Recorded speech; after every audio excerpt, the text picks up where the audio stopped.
everyone, welcome back to the Quest for the Bestest. It's the podcast where us four backlog boys go through all of the best pictures in random order, completely random. We are governed by forces out of our control on which movies we watch and when. But out of all those movies, we're trying to figure out which one of them, the single film, is the very best. That's the name of the game here. The name of the show, The Quest for the Bestest. My name is Timo, joined, of course, by Tucker, Tanner, and Abram, my dutiful hosts. And today, we are going back to the past to talk about Casablanca. Man, this is quite a film. It's widely regarded. It's one of the films of all time. Yeah. So true. 1942, middle of World War II. I think we're going to get into it and talk about all kinds of elements within this film. But first, just maybe one, maybe two, we'll see, maybe even three little bits of housekeeping. Last week, we wrapped up our discussion of the 2022 Oscars with the Coda post-Oscars discussion because that film got added to our list. And if you're curious where, Coda went at place number 18 with a fairly high score of 8.7. We had a fun little discussion about breaking a four-way tie on that one. Yeah. But there you have it. The newest film added to the list, Coda at place number 18. Welcome aboard, I guess is all I have to say to the filmmakers that made it. Congratulations on the win. And now I'm going to hand it off to Tanner, who I believe has our featured comment, and then we can dive in and talk about Casablanca. Yes, of course. We have frequent commenter John Tor 11 on our Coda Best Picture winner special follow-up episode. He said, "Sometimes I think it's just all about timing. After the 2 pandemic years we've had, I think people were just fed up and wanted something feel-good. Maybe Coda wouldn't have won 3 or 4 years ago, but here we are and the timing was just perfect. I usually don't rate feel-good movies that high, but this year was different, and it was my favorite. Like I said before, The Power of the Dog was cold, but Coda had all the warmth we needed. I'll stick with my original ranking, 9 out of 10. Excited for Casablanca. Haven't seen it. Well, John Tor 11, I hope you watched it because we all did. And Hope you did your homework. We're all rearing to talk about it. Am I right, fellas? I am chomping at the bit. I am chomping at the bit. I love this movie. I'm going to just throw it out there. But loving this movie and talking about it on Quest are possibly two separate things. So I'm excited to get into it. And I think without further ado, should we go around the horn and give our initial thoughts on this film? Yes. First, I just want to say this is my third time seeing Casablanca. It's one of those movies that just exists in an upper echelon, and I think it's interesting to get to every once in a while one of these films that both won Best Picture and is remembered as one of the great films, and I think to some degree deservedly so. I think this is a very good movie. I think it's the epitome of a lot of classic Hollywood stylings. I don't think there's anything wrong with Casablanca, which I don't think is necessarily a hot take, but I don't think it necessarily pulls a spark in me personally to remember anything particularly large about it or to put it super high on my list. But that doesn't mean my score is going to be low at all. I think this is a great movie all around. I just, the world has moved past the need for Casablanca. Oh, no. Well, Tucker, I disagree. I don't know. I mean, that's a fine take, but I think Casablanca is really great, and obviously it lives up to a lot of the status that it has in the modern era. This is my second time watching it. Maybe Rookie this numbers. Maybe this is colored by the first time I watched it in the historic Paramount Theater in Austin, Texas, surrounded by various other film lovers who are all cracking up at the jokes and stuff like that. And watching it this time, I think it's just as solid. I mean, we'll get into our various other thoughts on it, but I think this is pretty close to a perfect movie. Maybe it is just that iconic status as one of the movies of all time, as Tucker said. But I think that just looking back on it, the romance is really strong. You have stars like Humphrey Bogart and Ingrid Bergman turning in great performances. All the bit characters are super interesting and very well acted, and they deliver. They're each memorable in their own little way. Casablanca has one of my favorite movie scenes of all time, which I'm sure we'll get to in time. But yes, still very much love Casablanca. You'll have to make sure to bring that up. I wanted to make sure, because I don't know which one you're talking about. Sure. Okay. Abram, do you want to go or I think you want to go. You go. I do want to go. I was recording with Tucker the other day about some gaming nonsense, so the highbrow Yeah. viewers of Quest for the Bestest won't care. But afterwards, he goes, Abram, I've been talking to Tanner, and I think you're either going to love Casablanca or hate Casablanca. There's no world in which Abram thinks that Casablanca is some degree of just okay. And I kind of think it's just some degree of okay. I like the movie. I think Casablanca is pretty cool. I'm somewhere. I feel like I can take parts of what Tanner said and parts of what Tucker said and kind of stitch them together into my thoughts. I would agree that this film feels largely flawless. Now, I don't really care that it is Casablanca. I don't really care that it's Humphrey Bogart. I don't really feel any kind of reverence when I watch it. Maybe it's because I was also lying in bed eating a Pop-Tart with one earbud and listening to the movie. So I think that's the way that, oh God, I can't remember the director's name. Michael Curtiz. I think that's the way Michael Curtiz would want it to be watched in a lot of ways. It might be Curtis. I don't know. Yeah, Curtis probably, yeah. But the thing about it is, I think first of all, it's very well acted, and I think the script is quite impressive. I think the script, in my opinion, is the strongest aspect of the film. But it feels very subdued to me, which I think is intentional because it's all about the characters and interpersonal relationships. But like when something happens, I'm like, the movie is happening. Like when the plot with the exit visa starts to get moving, and it's actually really in about the last 15 minutes. I'm like, oh, it's time for the next plot beat. And that excited me because while I enjoy this sort of just conversational tone of the film, I wanted a little bit more vigor, or maybe just a little bit more style, because there's one shot in particular in this film when you see Humphrey Bogart opening a safe and he's only shown in shadow on the wall. And if I had a train whistle, if I had a train whistle, I would have blown it in excitement, because that's one of the coolest shots I've ever seen. But I don't feel like the entire film lives up to that sort of sense of style. So in the end, I think it's really well acted and really well written. But I guess I was like, yeah, there it is. That's Casablanca. I don't know what else I expected. Sure, yeah. Okay. Well, for me, Casablanca kind of epitomizes everything that I really like and really love about classical Hollywood films. It's like, it's got it all. It's got the Vaseline on the lens. It's got the crazy sets. And I think it's got this like super solid, just like classic Hollywood story that I think you're right, Abram, that the script really carries it through. But I really care about all these characters. I want to see them. I think I've seen this film like 6 times or something crazy like that. So, oh man, look at me. I have rookie now numbers your now. rookie numbers. and so I know all the lines and all the moments, and like, oh, we go to some new scene and like, oh yeah, I love this character and stuff like that. Because I feel like I do, as the film nerd bro guy that I am, I do have reverence for Humphrey Bogart, and I am like, it's Casablanca, it's this movie. And a lot of times I see it. I've seen it a number of times at the Paramount Theater, where Tanner was talking about, and that is a very special occasion. They usually play it to mark the beginning of the summer film series when they're showing all these films over the summer. So it's like, the beginning. It's always like a fresh feeling to me when I'm watching the film, which is interesting given its age. But by and large, big fan, and I don't really have like a huge amount of negative stuff to talk about it either, really. I just think it's a fun, good time to watch. Yeah, I want to make it clear. I don't have anything particularly large and negative to say about Casablanca. I took notes during this movie, which I actually have not been for the last few. Like, I just wasn't writing things down, but I only have one negative point, and it's a very light one. It's that Sam and Rick's friendship is a little bit off color, like 80 years later, in which he just is his like servant, but they have a friendship and he just like does whatever Rick says all the time. And it's like, okay, all right. But like, that's a very small part of the movie. I think they're both good characters. They have a good dynamic, but it's just like that one element's like, all right, a little bit strange in retrospect. Yeah. See, I don't know if I felt that way, because I think what makes this movie compelling is this sort of unraveling of who Rick is, really. Sure. I think that's compelling.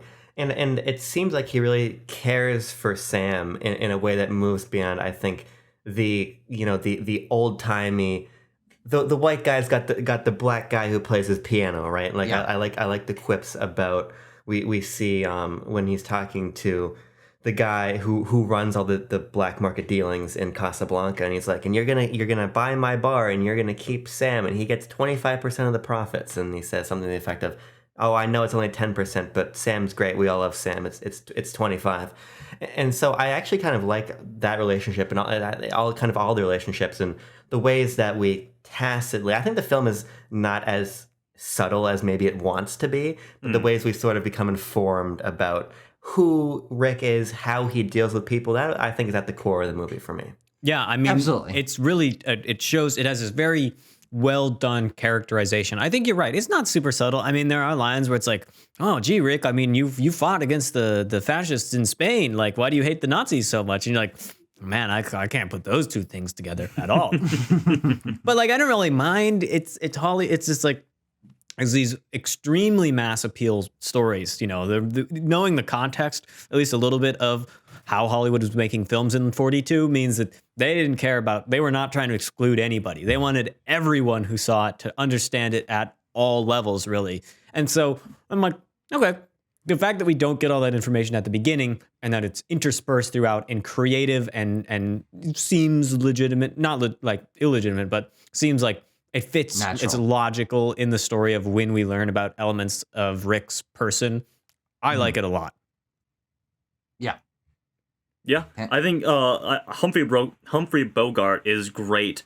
And We all usually Humpgart. That's we what I all call him. we heart Humpgart is what we're gonna get shirts, matching shirts that say "We heart Humpgart." That's the first piece of BLB merch. We heart Humpgard. Yes, but I think he's great. A lot of times I find myself, maybe a little distanced from these, classical Hollywood leading male performances because they all feel very samey. They're all very wooden. They're all trying to be the same guy. Essentially, I feel we don't get a lot of male weakness from any weakness at all from main characters like that. I mean, obviously you have icons that stand out like your Cary Grants and your Jimmy Stewarts who are just so prolific in their careers that they stand out. But I think that Bogart's performance as Rick is singularly interesting because it is very much about him reconciling with this sort of, if you want to draw very clear ties back to the thematic plot line of this film, the isolationist sort of mentality that Rick has, as the repeated line that he has, "I don't stick my neck out for nobody," and just distancing himself from the heartbreak that he endured back in Paris. Isolationism, distancing. Tanner, Yes, do you think? I wonder what Casablanca could be saying. Yeah, Do you what could think- the message of this? I think that the one American man in Europe in the midst of World War II who might have an isolationist tendency might be a sort of allegory for something happening at the time. Well, hang on a second, guys. Now, if I cast my mind back to the 1940s, I seem to remember that United States wasn't crazy about getting involved in World War II up until a certain Pearl Harbor happened. Pearl Harbor. But obviously this movie came out 1942, same year as Pearl Harbor, which is very interesting timing, all things considered, looking back. But yeah, I mean, obviously, we're dancing around it to be like little funny guys, but the film very clearly has a message of America should get involved in World War II because it is the right thing to do. And look how the Nazis are sort of imposing this tyrannical rule, not only in Germany and Europe, but also stretching out the world over. I do like, we're sort of moving away from Rick, who I think we should get back to at a certain point, but that just made me think of, I do like how all of our Nazi characters are characterized in this insidious sort of way, and they have these offhanded lines that are quite sinister when you think about them for a second. Like, one of the first ones we get is from some nondescript Nazi captain. He probably has a name, but he says, a character makes a line about the weather, and one of the Nazi officers says, "Oh, we Germans must get used to all sorts of climates." Just this line that sort of underlines the fact that all these guys are like, yeah, we're like taking over the world. We're going to take over every territory and climate and region that we can. And I think there's multiple lines that sort of underline that. But yeah, should be talking about Rick because I feel like that's sort of the note that we started out on here. Well, Yeah, I think we can actually kind of draw in some of the Nazi figures into sort of the conversation about Rick, because it is, who is the main Nazi captain who we become friends with the R name? Renault. Renault is he's not a Nazi. Renault is he's not not a a Nazi, Nazi, but he's a you're French thinking of- linguist. He's a Right. French policeman. Yeah, Corrupt yeah, French yes. policeman. Sorry, right. Sorry. I knew that was wrong. I'm a big fan of the film. Abram likes an old movie, the Battle of Algiers, and something that good I movie. find compelling are these sort of relationships between people on different sides coming together under an air of neutrality. So we have their relationship, and then the guys who are definitely Third Reich because they never stop talking about it. The ways we have these scenes of implicit tension, but we're in neutral Casablanca, the way everyone comes together and we have these sort of Battle of Algiers type relationships where in a different context, these people just want to kill each other. And that happens at the end of the movie. But watching that play out, I think is so interesting. And I think where the script and Rick and his performance and sort of his characterization are firing at their strongest. Yeah, I think that all of this funnels down to not just Rick, but the air that Casablanca itself has, and especially Rick's Cafe Americana. Americain, I think, is that's the classic name of his thing. But the place that has been set up here of this is the neutral zone, but the French are here, but they're sort of following the Germans' rules, and Rick, everyone knows Rick, so Rick can kind of get away with whatever he wants, and it, basically Rick's Cafe Americain is the Mos Eisley Cantina. It's the most wretched hive of scum and villainy you're ever gonna find on this godforsaken planet, and I think it's a really nice way to sort of establish this backhanded political tension swirl that's happening around this one cafe that is sort of like the hotel in John Wick, just sort of like the one place where nothing really goes down. The Continental, thank you. Yeah. Where nothing goes down and everyone understands that, we would be fighting, we would be arresting people here, but we kind of want to just keep things calm to please Rick, because Rick's just a great guy and he helped me out once. It's a nice vibe. I find the entire appeal of Casablanca to be about this sort of this place of tension. Yeah. Of course, that vibe is, it's immaculate except for that little troublemaker Peter Lorre. He screws things up towards the beginning of this movie, doesn't he? Oh yeah. And he's the one who drops off those super special visas or whatever that are signed by some higher up guy that become the sort of MacGuffin for the story. Yeah, the MacGuffin tickets. Yeah. Yeah. Just a little great bit part from Peter Lorre, as this sleazy guy. Because we could just hold him for just an hour, Rick, just an hour. Isn't he talking about how he's extorting concentration camp escapees or something like that? Just a real shithead of a guy. Now, I will say this does bring up the one, I'm not sure if it's an issue with the film, because the film is very focused.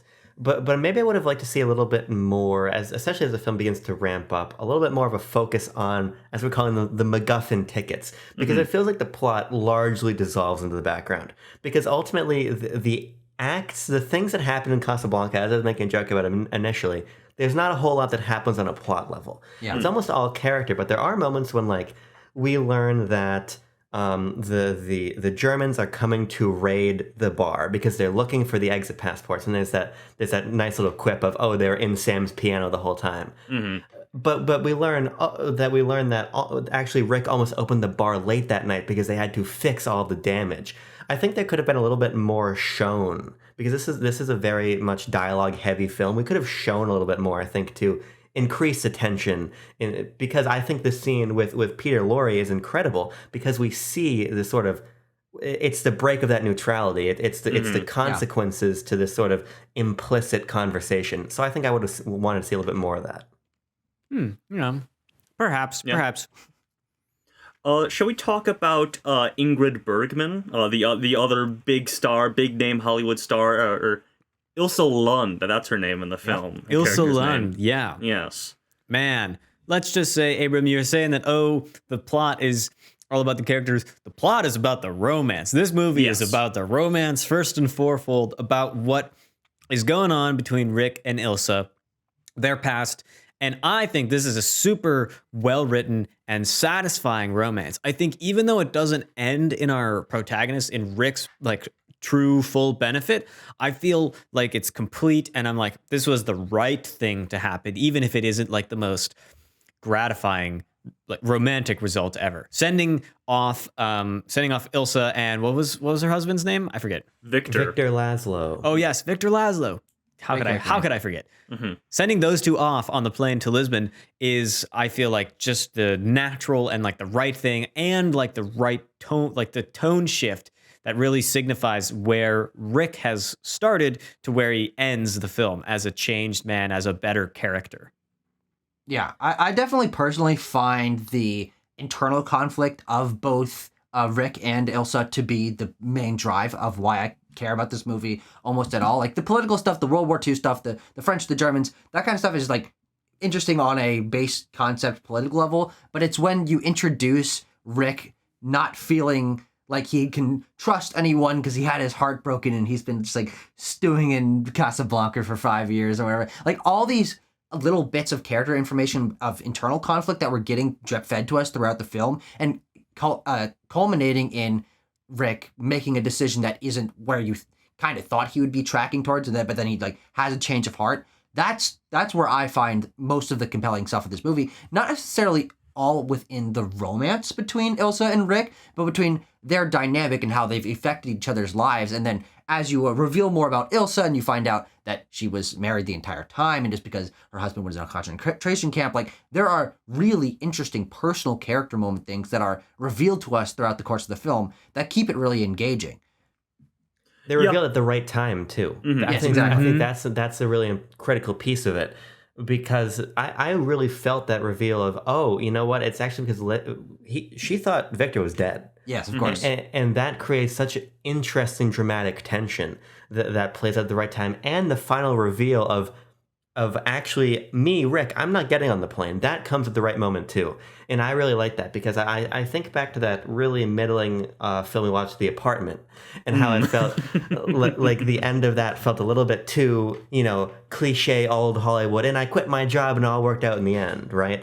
I like this ending a lot. I think it plays perfectly within the context of the relationships that it still is actually, I think, kind of an empowering note to leave on because it makes Rick look like a badass. Yeah. It also serves a thematic purpose of, us American men, we're going to leave our ladies back home and we're headed off to the war front, which is literally how the movie ends. Yeah. So I think it kind of serves a really nice, multifaceted purpose. Yeah. I think it's important that all of our characters end up being sort of self-sacrificing to some extent. Rick, ultimately, that is the end of his character arc. But Victor and Ilsa were ready to stay behind in Casablanca so the other one could leave. And I think that just cements, like, obviously there's that romantic tension between Rick and Ilsa, which is, a main crux of the film. But at any given point, you sort of understand, especially as it comes around at the end, in that confrontation between Ilsa and Rick, where she has the gun on him at towards the end of it, that I forgot where I was going with this. I lost my train of thought. That Ilsa, she's still devoted to Victor to a certain point. She's not going to end up cheating on Victor at any point in the story. She's using this romantic tension that maybe she still has some feelings for Rick, but she's using it to further the ends of Victor's. He runs like a newspaper, like or something like that. He's basically like a fighting force guy for the underground resistance. Like everyone looks up to him. He's an important figure. Yeah. Yes. Yeah. She understands the importance of getting Victor out above everything else. Above her emotions, yeah. And I think that it's the sacrifices within each of these characters that I think makes the ending so satisfying, especially with Rick. How you watch him throughout the movie and he's never exposing his full self to anyone and he's never fully trusting anyone and he's using this sort of like darkened, hiding in the shadows persona to keep himself safe. And it isn't until like 20 minutes before the end of the movie that I don't think there's a moment particularly where you see the switch happen, but where he makes a mental switch to, I have this ability to sort of stay in the shadows and not let information out and sort of gloss things over, but I'll use that to make everyone think that I'm a sleazy guy, and then at the end actually reveal that I was thinking in a good way for the last 20 minutes of the film. I think that there's an interesting reframing of his character arc and him using his sort of darkened abilities to help the world and end up sacrificing himself. By the way, you always know it's an old movie when people draw their guns like this. They draw them from the elbow. Yeah, exactly. That's how you know it's an old movie. Real close to the nipple. Oh, very close. So I Or, appreciate we got or two the hip, of those. I guess. Speaking of Humphrey Bogart and Ingrid Bergman, I thought I'd bring up a little bit of trivia here. I have a fair bit of trivia for Casablanca. Believe it or not, there's quite a bit of people interested in the film and the making of it. The difference between height between Humphrey Bogart and Ingrid Bergman changes throughout the film. This is because Humphrey Bogart was actually, I believe, 2 inches shorter than Ingrid Bergman. Hashtag short king Humphrey Bogart. Yeah. This because Bogart was actually quite a bit shorter than Bergman. To create the illusion, it was vice versa. Michael Curtis had Bogart stand on boxes instead on pillows in some shots, or had Bergman slouch down. Yeah. That's funny. Just a little interesting thing. I've got a question for you for the trivia master. Yes. Do you happen to have anything about the canceled sequels and remakes of this movie? No, I don't. I saw those popping up on IMDb, but I didn't know what those were exactly. Well, I actually did a little bit of reading. I was just curious because what does Hollywood love? Telling the same stories multiple times. Yeah. So I looked into it. There've actually been a couple canceled sequels in Oh, yes. I did read something about this. I didn't put it in, but who? I'll scan back through and try and find the. There was a very famous female star in the 80s. I don't remember who it was. Let me find it. Okay, you guys keep talking about Casablanca. I just thought that was neat that there's a reverence. I forget who the director was. There's a big name director who's like, I've been given the opportunity to do a remake, but Casablanca you got to leave alone. Okay, Yeah. I found it. It was back in the mid 2000s. Madonna wanted to remake the film with her as Ilsa and Ashton Kutcher as Rick. That would have been boy. an exciting time. Yeah. That Boy, would have been howdy. the most mid-2000s crapping on Hollywood history thing that you could possibly do. And Abram, this is probably what you were mentioning. She pitched the idea to every studio, but was unanimously rejected by every studio, with one studio executive telling her that the film is deemed untouchable. She eventually scrapped the proposed project. Yeah. Interesting. I I don't just know anything about Madonna as an actor or as an actress. Not very but, good. Not very okay, good. well then, sure glad this didn't happen. Yeah. Ashton Kutcher, not that good either, I will say. whoa. I mean, I to me that just that speaks to like this film does hold this like really special place in Hollywood history. It is a special film for Hollywood, beyond just it being a Best Picture winner. It's widely known, and I forget some of the exact box office numbers, but I mean this is during that time in which Hollywood was pulling in huge ticket sales, and so all the people in the day of went and saw this movie a ton. This movie did insanely well at the box office. Yeah. By the I don't way, believe it was, it. you might have heard of him, Francis Truffaut, who said he didn't want to do it. Francis Truffaut. Nice. You mean Francois Truffaut? No, I don't. Oh, Francis. I want to talk his about lesser-known like half cousin. I want to talk about my personal favorite character in the film, or the film I get the most enjoyment from, the most fun from when I watch this, and that is Captain Renault. I love Captain Renault. Claude Rains, he's amazing. Yeah, Claude Rains is great. I just wrote down a few of my favorite lines from him. I just want to run through those a second here. Yes, please do, because I bet some of them are he's- mine too. He's talking about some military officials who are hanging out in Rick's, and there's one guy that walks by and he's talking to another guy and he's like, he's Italian. If he gets a word in, it'll be a major Italian victory, just because the guy's talking so much. Continues the proud tradition of American films really shitting on Italians when comparing them to Germans. They do this. This is a Hollywood thing. This is not the only time I've seen this happen. It's funny. Interesting. When he's talking to Rick about why he can't return to America, he says, "I like to think you killed a man. It's the romantic in me." Another great line. Yeah. Oh boy, hang on. I have more. Okay. What about mine? Mine. Oh, sure, go for it. Go for it, Timo. The Germans raid the place and they're shutting it down. Everybody out, and then Claude Rains has just like kicked everyone out. Hey, you can't be here. It's whatever. I'm putting my foot down, and then the guy comes up to him. He's like. You're winning, sir. You're earning, sir. Yes, and he grabs it and he like hides it away. Yeah, he says, I'm shocked to find there's gambling going on here. And the guy walks up, "You're winning, sir." Oh, thank you. It's a great moment. I do think that the dry sense of humor that this film has really works in its favor to just give a spark of life and like cunning suave to all the characters involved here. Like pretty much everyone's on the same wavelength humor wise, except for the Nazis, because they don't really do jokes because they're Nazis. But I really find that to be another part of this sort of fun tone that Casablanca has, even if it is like a place of seedy tension.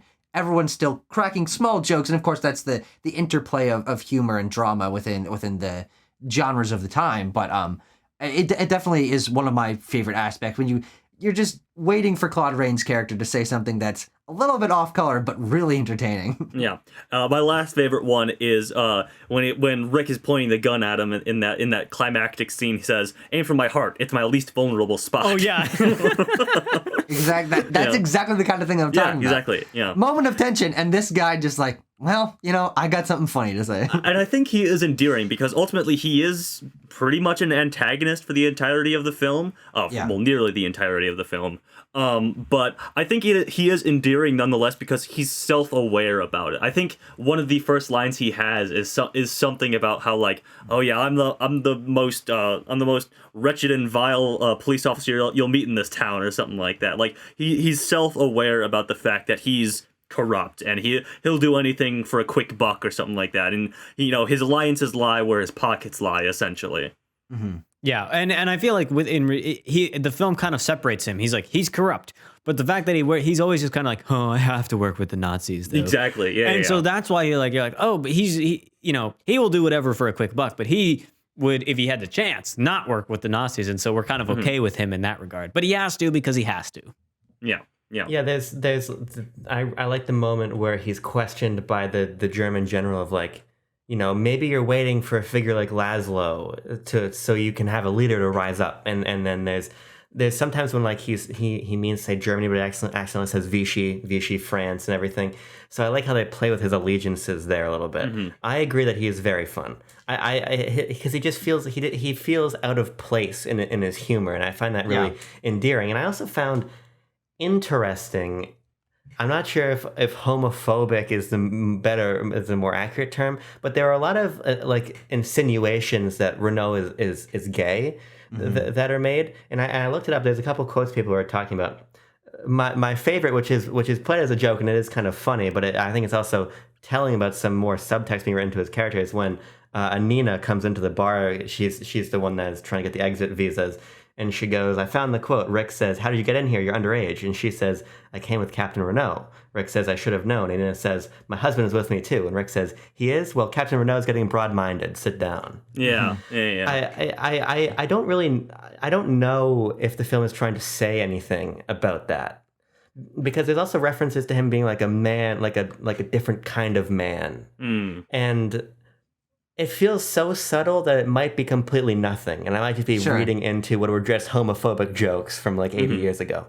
Yeah. But maybe there's a little bit more operating under the surface than the completely overt World War II America interventionism angle. Sure, it's certainly possible. I guess I'll just have to rewatch Casablanca again and try and figure it out. Oh shucks, oh darn! You got to bump those numbers up, Tanner. One day you'll catch up to me. I'll get there eventually. I do have some trivia associated with Dule Hill or Dule Wilson. Excuse me. If you guys would like to roll into that a second, hit me with it. Yeah. First, tell me who that is. Sam. Okay, all right. I didn't know that actor's name. Yeah. Dule Wilson was actually a professional drummer and faked playing the piano. And to do this, as the music was recorded at the same time as the film, the piano was actually a recording of a performance from John Vincent Plummer, who was playing behind a curtain, but who was positioned in such a way that Dule could watch and copy his hand movements.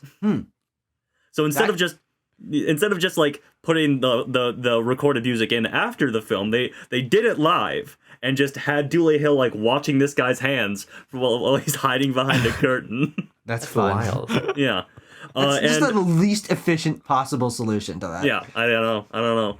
And just a little thing. Dule Wilson was in fact the only member of the cast that had actually visited Casablanca before the film started filming. In that same sense, we can sort of talk about some production stuff. Yeah. Rick's Cafe was the only set that was built for this film, the only original set built. The rest of it was mostly recycled sets from Warner Brothers Productions because of wartime restrictions on building supplies. Sure, yeah. Yeah, I mean, I even though you said that, I think the sets in this film are really good. I really Yeah, of am course. drawn in. I mean, it's old Hollywood, so they're shooting all of these films on the lots, and so they have to be darn good sets, or else, because when they're not, it's pretty easy to tell that they're filming where they are.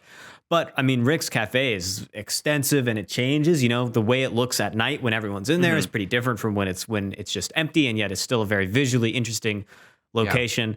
And the way that the camera is able to move in and around these sets, and they all just feel so full and so lifelike that they're just fun to watch, fun to look in the background to try to pick out little details in there because they're full of them. Yeah, and especially because of how full Casablanca, the place is of just people with like different goals and different allegiances and stuff, which is like feeds back into this sort of seedy, weird tone and intention that the film has. Because I think one of the great shots is introducing, or sequences of shots, is introducing us to Rick's Cafe and guiding us around different patrons of the cafe who are one guy's trying to sell jewelry. There's the guy who's stealing jewelry. There's people trying to buy exit visas. There's people gambling. There's people drinking. There's his main waiter telling people, no, Rick never drinks with anyone. And you get a nice just like overview of all the different people that are inhabiting this space. And you end on the shot of Rick placing down a chess piece or something like that. And then you cut up to his face and it's like, there we go. All right, we're right into this is our guy. Rick's Cafe. And he's on top of it all and stuff like that.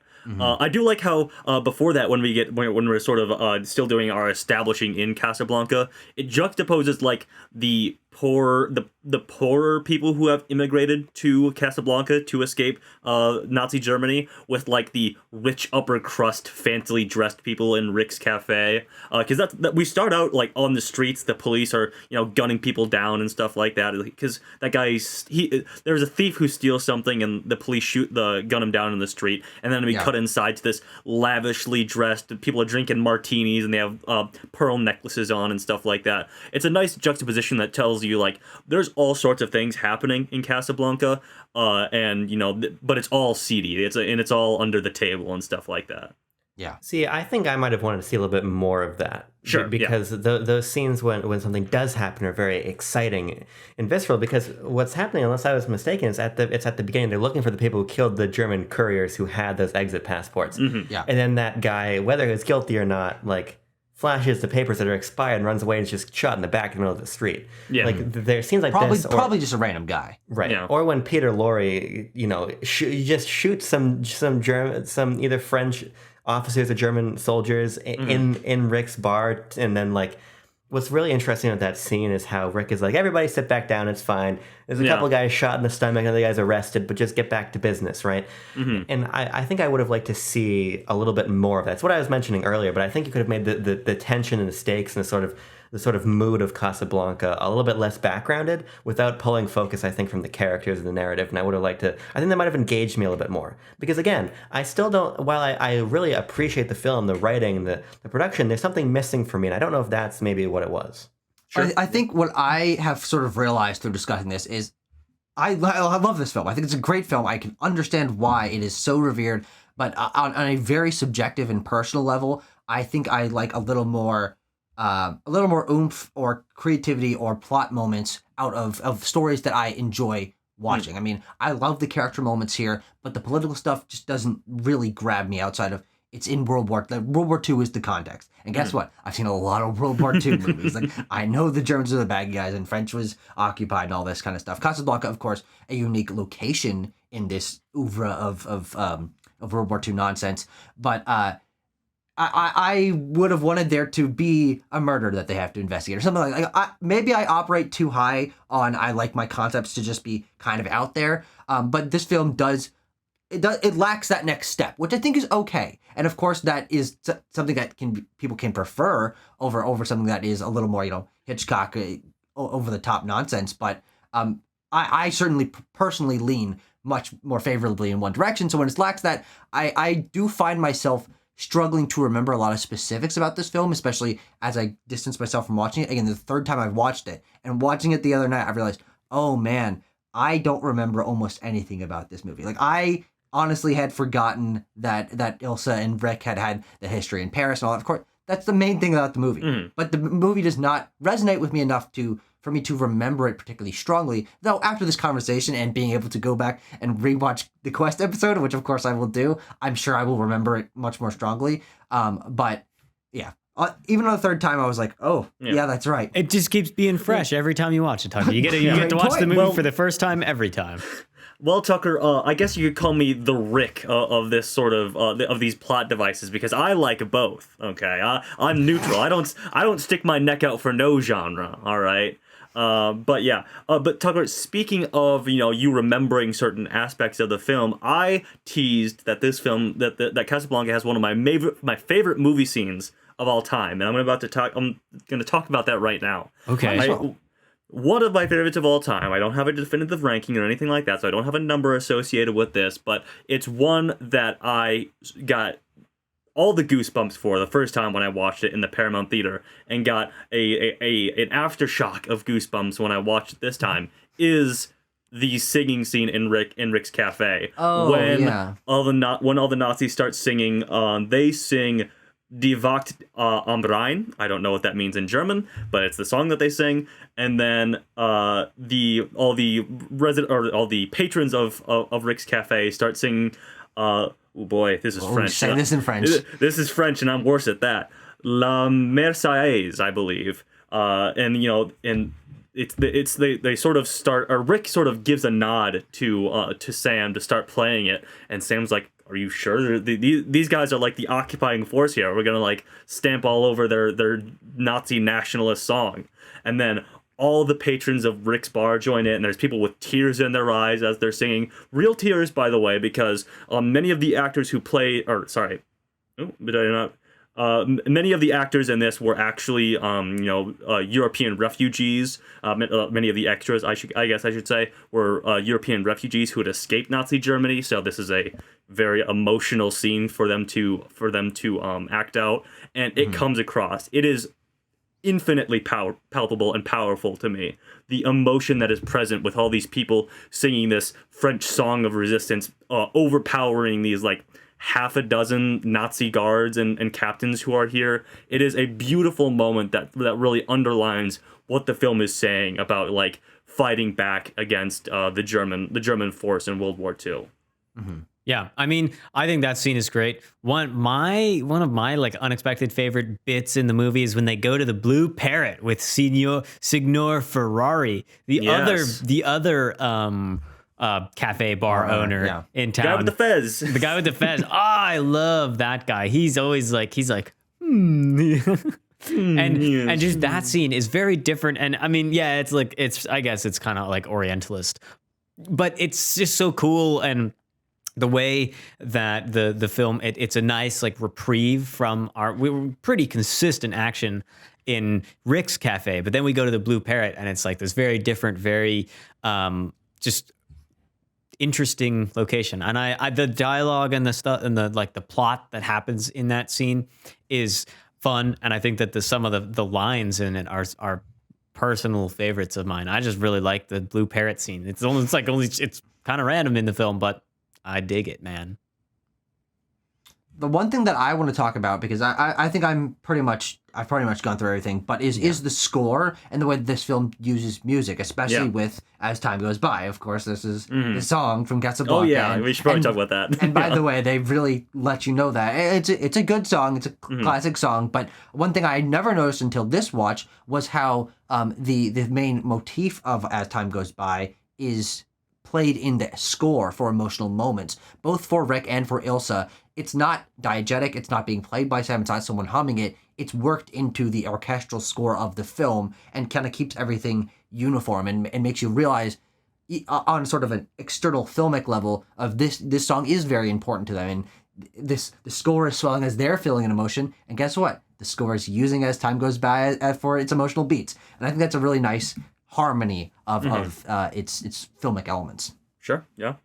if we're going through miscellaneous stuff that we didn't bring up, I love the shot of, I think it's the first night after Ilsa shows up and Rick's cafe is shut down, when it's Rick sitting alone in the bar and he has like a bottle of scotch or whatever with him, and the shadows in that scene. Molto bene. Perfect use of shadows in that black and white cinematography. Speaking of, I almost nearly forgot.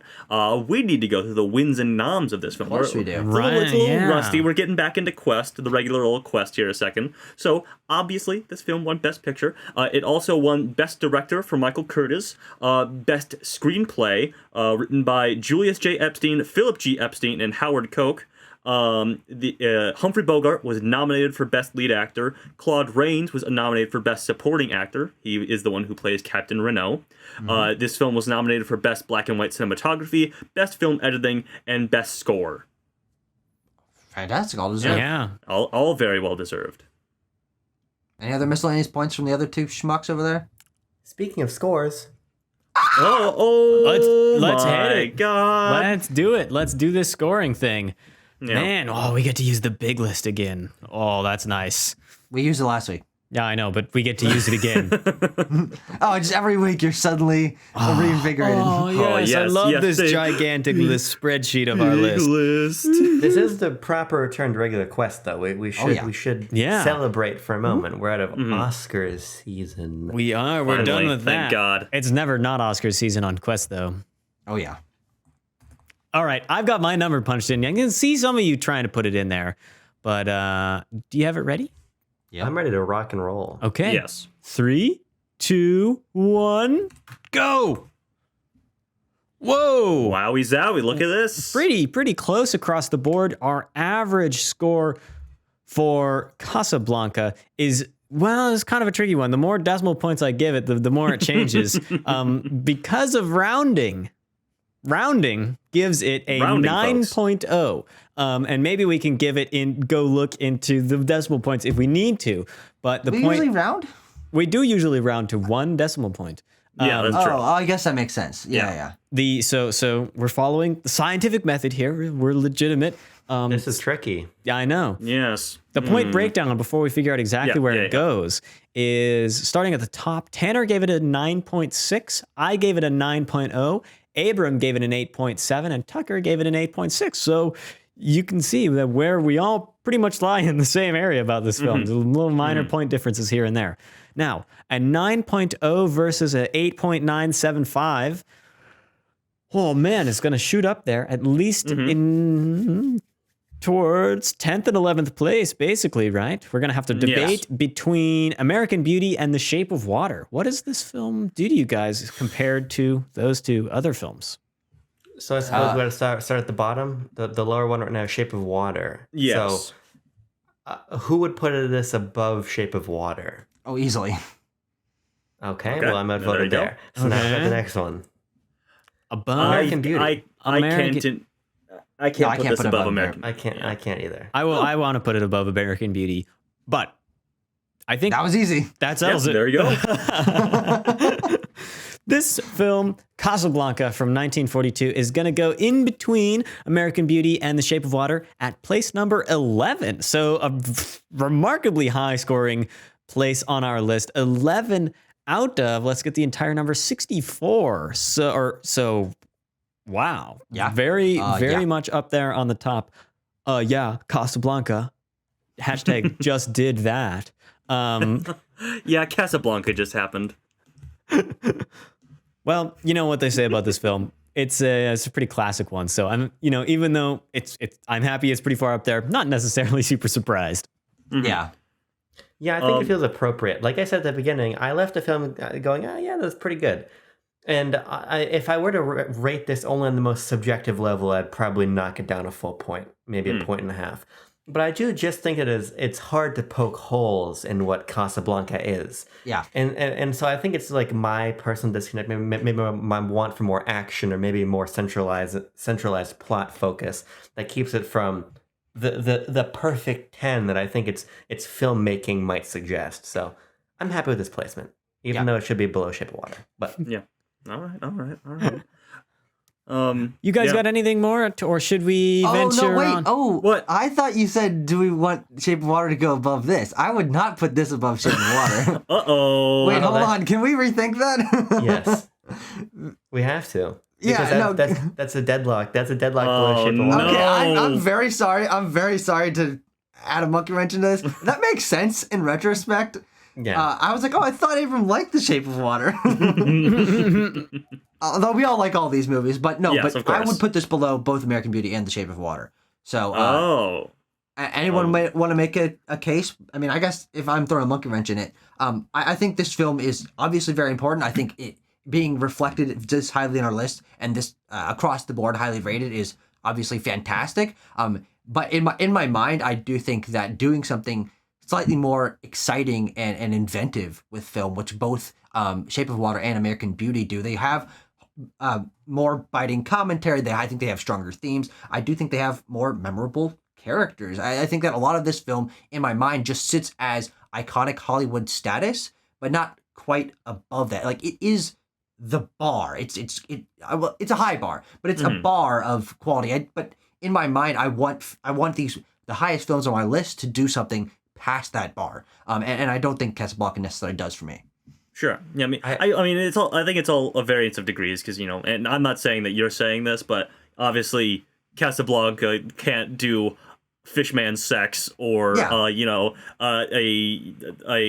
pedophilic Lester Burnham in American Beauty. Yeah. But I think it's so masterful in what it does in capturing classical Hollywood cinema, classical Hollywood cinema, that I think it is reflective of that era of filmmaking, and it does everything in it to the nth degree. That I think reflecting it in our list is certainly it's fine by me. I mean, I would still put it below American Beauty because I think the themes of that movie are so incredibly strong that it bumps it up above Casablanca for me.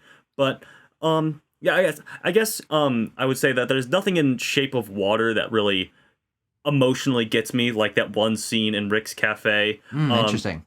And no singular scene that really does that, I guess, because and like you said, Tucker, we all like all of these movies up here, and that's why it's so tough to decide between them. Not really. Well, okay, well, Jeez, for for some you. of us it is. For some of us it is. But yeah, I would put Casablanca above The Shape of Water, below American Beauty. I would agree with Tanner. I think for me, like the context of this film and the way that like its message is so tied to when it was made, and to think about it as a during the it's a World War II film, but it's a during the World War II film. And so I think you can't understate like this message that it's saying, like, we have to go and we have to deal with this horrible thing that's happening over in Europe. Americans, we have to go do that. And that message is like so strong in the film, but I think that it's heavy-handed because it kind of needs to be, but it's not overplayed as a message. It's not too much, and it's in my face when it needs to be, and it's behind, we're dealing with this character drama romance but while we're not focusing on this like life and death struggle against the Nazis. And so for me, like taking that context as at least when I was watching it this time and being like, oh yeah, this film is like, it really has a lot to say, and I think it's very strongly said, and I appreciate that, and that's kind of why I put it above Shape of Water, in that it is important, beyond just film. It's a historical important text. Sure. Yeah. So now that you guys have said that, my vote hasn't changed. I still Yeah, think exactly. below Shape of Water. Yeah. I think for me, you guys make incredibly salient points with the context and about the sort of raw, I think, filmic success that Casablanca is. But I think that great scripts and engaging important themes are in great supply at the top of our list. And so I think about sort of the mood of these films, and there's a very strong mood to The Shape of Water. The ways that the production design come together with the score and come together with the cinematography and the narrative and its invention. There's a mood to that film, and there is here too. But it does feel a little bit stiffer. It feels again, as you're saying, archetypically old Hollywood. Yeah. But just because it is the archetype of that era doesn't necessarily, in my opinion, make it better than something that feels more creatively distinct. I think about. Let's bring it to my wheelhouse for a second. Oh, here we go. Oh, Lord. What's The he Legend gonna of say? Zelda: Ocarina of Time, widely considered to be one of, if not the best games of all time. However, that's contextualized within the fact that for its time, for its series, it's iconic. But that doesn't mean it hasn't been surpassed. Yeah. Not just because things beyond it are more technically capable, but because they have taken these tenets of incredible screenwriting and score and everything and done something that feels a bit more distinct. And so for me, I don't think I generally take historical precedent into such strong account, because something like It Happened One Night. No, I don't think. I think that movie is boring. What's the war one from 1930? Mrs. Miniver. All Quiet on the Oh, Western oh, Front. sorry. Yeah, All Quiet on the Western Front. Old Hollywood films can feel very visceral and have real mood to them, and I think that this one doesn't quite have that. So that's why I would put it below both the others. I think what I pulled out of that, and I think is a crystallization of what I was trying to say earlier, is Shape of Water does something that you cannot see anywhere else in film, frankly. I mean, it does something so distinct with Guillermo del Toro's storytelling and style that Casablanca, it's not as unique. Frankly, you can find this kind of storytelling, this kind of acting, this kind of cinematography, this kind of set design in most old Hollywood movies. Of course, the best of the best is this, but you can find these elements elsewhere. You cannot find any of the elements that Guillermo del Toro does in almost anything else except for maybe his own work, but then I would say that Shape of Water is the pinnacle of that. So, Pacific that, Rim. yeah. What the heck did you say? Under his breath, Pacific Rim. Pacific Rim. No, Timo, you have to remind me. Do we usually settle, after we've come to a stalemate here, do we settle this by going to the decimal points? Or to the comments. We usually go to the debate. comments. We I like usually going go to the comments. We can think about the Does decimal anyone points. does anyone want to change their mind? Well, you see, here's a bit of a problem because Casablanca and The Shape of Water have the same decimal points all the way I out see. to 3 decimal points. Okay, all right. So unless somebody budges, it's up to the audience. I mean, I don't think there's actually like a huge difference between these two placements. So maybe I could budge and we could throw it down below Shape of Water for the sake of. Budge. I was also going to finality. say, you guys were making great arguments for The Shape of Water, and obviously I love both of these films, and I still rated Casablanca higher, but you know, it's 10th and 11th place. You know, this is the upper echelon, the top 6th of this list. Yeah. So yeah, I Timo, would you like to take the We're L on this one, unanimous. or would you let me to? No, yeah, we all wanted to go below. No, We're not because Tanner and I are No, only half in on this switch, okay? And makes it together a we full. make one full, but then true. there's one full missing that wasn't in on it. So it's not you could leave it to unanimous. the audience. Yeah. That's in your power to do. No, I don't want to leave it to the audience. We We've done that throw it too much recently. Yeah, we Yes. throw it to the audience too much. They've Let had the power go to their they've heads. had their bones. True. We will decide the fate of this and I film. think I think that since we're on the fence so much, I think Timo, you're what should we do here? You and I are gonna bump down. Let's Doesn't bump down to put it below the Shape of Water to go at number 12th place. So sandwiched That's not really between American Beauty and The Shape of Water, but between The Shape of Water and The Departed. So In very good company. I'd very like the good company. I'd like the BLB stenographers to note that I did not bump it down a place. Timo did. I'd like that to be on the record. Well, how about we don't round it and put it below The Departed too? No. Oh God, let's end this episode already. Tucker, what are we watching next week? well, no, how my we job is not how do we over, know what Tucker. we're watching next week, Tanner? Holy moly. My God. Okay, I have to sing the entirety of As Time Goes Yeah, you By do. for this wheel spin. No, you know what, Timo? Spin it again. Wheel, what's your deal? Give us a movie that makes us squeal. Is it on digital? Is it on real? Wheel, what's your deal? Oh! And the number is 2, so pretty recent, not the most recent ever, because we've got a couple of more recent than like 2 years ago. So I don't Did really you see the way he's dancing? It's Spider-Man 3. We did it, folks. We did it. What movie are we going Best to be Picture talking winner, about next Spider-Man week, 3. Tucker? Now, Tucker, what are we watching next week? Yes, that was what I was about to do. So I'm doing my little dance, but that's because it could be either one of, well, it couldn't be either one of two movies, but the two most recent films are two of my favorite Best Picture winners. So I would have been happy with either of them. But I think this is going to be possibly the more interesting one to talk about because I don't think that any of you have seen this movie. The 2011 Best Picture winner, which is one that kind of has dropped out of larger conversation, but I watched it a few years ago and it got a 5 stars for me. So we'll see how that holds up on a rewatch. But oh my God, this director has a name and a half. Michel Hazanavicius. Starring Jean Dujardin and Berenice Bejo. We're watching The Artist, which is available on Netflix. Interesting. Okay. Gotta love this movie so much. Yeah, I mean, this is an odd one because I've never looked at the cast or the director of this, but this isn't like your typical American Best Picture one. This is all the way back from 2011. This is a pre-Parasite world, and we're getting like not American stars winning this. This is a silent film, correct? Mm-hmm. And black and white. Very interesting. I'm very excited to watch this. Okay. This gives me Mank vibes. Well. We shall Mank wasn't see. silent. That's true. I wish it would have been. Should have been, man. Got him. Screw you, Jack Fincher. Yeah.